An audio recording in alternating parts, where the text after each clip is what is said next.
So a Tesla crashed into a house in Texas, and we're going to talk about it and test some things. Now, some quick background on this. There was a Model 3 that crashed into a house and killed a woman inside. The driver is still alive. But basically, the driver said that autopilot was the reason for the crash. Tesla had a rebuttal to this and said that the driver overrode the system by compressing the accelerator pedal at 100%, not only prior to the crash, but also after the crash had already happened. So what I want to do is have my car operate on full self-driving and drive through a neighborhood. And I also want to show you what happens when you press the accelerator pedal when you're using full self-driving. Okay, so for experimental purposes, I am going to also put this on Mad Max mode, the most aggressive mode, to show you that even when the car has the permission of the driver to drive super aggressively, it will not travel that fast through a residential area. All right, so we're driving through a residential area. As you can see, it's all townhomes, cars. There's really nobody on the street currently. This is in Mad Max mode, which is the most aggressive mode.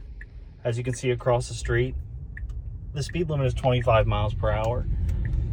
As we travel through this neighborhood, this car will not drive super aggressively or super quickly. It will drive more spirited because of just the drive mode that it's in.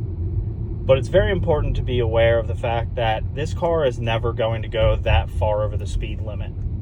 As you can see, we're still on Mad Max.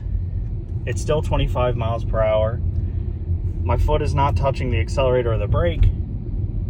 And this car is traveling more than reasonably through the neighborhood at a more than reasonable rate of speed.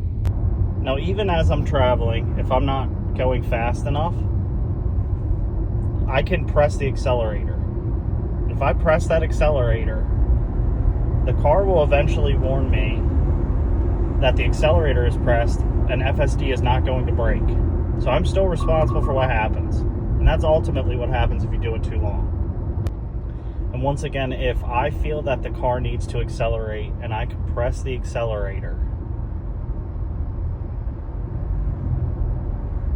it will give me that warning.